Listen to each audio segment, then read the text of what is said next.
सस्ते वाले दाल मसाले स्वाद हुआ बेकार। MDH की हल्दी मिर्ची धनिया करे कमाल। ये रंग दे, ये खुशबू दे, ये तीखा, ये कम पड़े, क्या निराला MDH मसाला। ऑपरेशन सिंदूर। अब बड़ी बातें क्या है, DGMO की तरफ से क्या कहा गया है, यह आप जरा देखिए।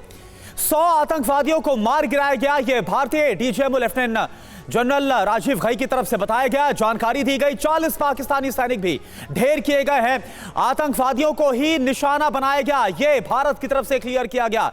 मुरीदके में आतंकी ठिकाने को भारत की तरफ से तबाह किया गया, वो तस्वीरें भी हमने देखी। सीजफायर उल्लंघन पर तगड़ा जवाब दिया जाएगा अगर इसके बाद से पाकिस्तान की तरफ से कोई भी नापाक हरकत होती है। पाकिस्तानी DGMO ने सीजफायर की बात की है, जो 3 दिन तक चला वो युद्ध से कम नहीं, यह भी भारतीय DGMO की तरफ से कहा गया। इस स्ट्राइक में 4 बड़े आतंकी मारे गए और उनका नाम भी सामने रखा गया है। IC-814 पुलवामा के साजिशकर्ता को ढेर किया गया। यह भारत को बड़ी कामयाबी मिली ऑपरेशन सिंदूर में। वहां पर हमला जहां पर पाकिस्तान को बड़ा नुकसान पहुंचा है, यह भारतीय DGMO की तरफ से एक डिटेल सामने रखी गई। तो director general of military operation की ओर से बड़ी बातें कही गई और अब हमारे साथ खास मेहमानों का एक पैनल जुड़ चुका है, उनसे बातचीत करेंगे। AVM retired OP Tiwari sir हमारे साथ जुड़ रहे हैं रक्षा विशेषज्ञ के तौर पर। Navy commander retired Rajiv Sardana ji हमारे साथ हमें ज्वाइन कर रहे हैं रक्षा विशेषज्ञ के तौर पर। कैप्टन मंजुला कटोच जी हमें ज्वाइन कर रहे हैं रक्षा विशेषज्ञ के तौर पर। साथ ही मेरे 2 सहयोगी भी रहेंगे, मनीष झा भी रहेंगे और सुमित भी कुछ देर में हमें ज्वाइन करेंगे।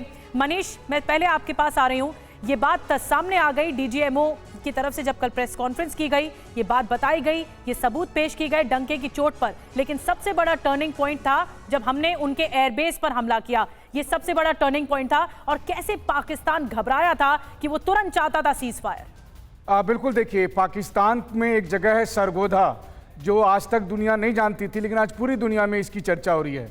इंडियन आर्मी के स्ट्राइक में जहाँ 11 एयरबेस थे, उसमें से एक एयरबेस ऐसा था जहां पर पाकिस्तान के न्यूक्लियर वेपन रखे हुए थे। कहा यही जाता है कि पाकिस्तान घुटने पर इसलिए आ गया क्योंकि जब सरगोधा पर इंडियन स्ट्राइक हुई, और बहुत सी बातें कही जा रही है, कुछ लोग तो ये कह रहे हैं कि अमेरिका से स्पेशलिस्ट आ रहे हैं क्योंकि वहां पर न्यूक्लियर लीक होने की संभावना बहुत ज़्यादा बढ़ गई थी, और कुछ तो इजिप्ट से मटेरियल लाने की बात कर रहे हैं ताकि उस लीक को रोका जा सके।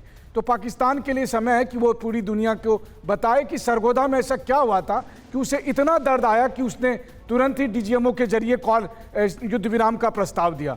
और यही सारी कहानी आती है कि आखिरकार क्यों ट्रंप की एंट्री हुई और क्यों पाकिस्तान ने भारत से गुहार लगाई कि बस अब रोक दो, क्योंकि इसके बाद जो होती वो पूरी दुनिया के लिए तबाही का सबसे बड़ा संदेश होता। तो कुल मिलाकर कहानी ये है, जिसको इंडियन DGMO ने साफ तौर पर कहा कि हमने न केवल 9 आतंकी ठिकाने को ध्वस्त किया, बल्कि हमने पाकिस्तान के 11 मिलिट्री बेस, और ये दुनिया में पहली बार है किसी न्यूक्लियर कंट्री का 11 एयर बेस को हमने ध्वस्त किया है। इसके अलावा जो हमने जितने भी सैन्य ठिकाने थे या फिर ड्रोन के लॉन्च पैड थे, वो अलग से खत्म किया ही है। तो पाकिस्तान को बहुत तबाही हुई है, जो जैसा इंडियन आर्मी ने अपने स्टेटमेंट में भी कहा, और लगभग सबको समझ में भी आ गया कि इंडिया का एयर डिफेंस सिस्टम कितना मजबूत है, जिसे भेदना अभेद्य है।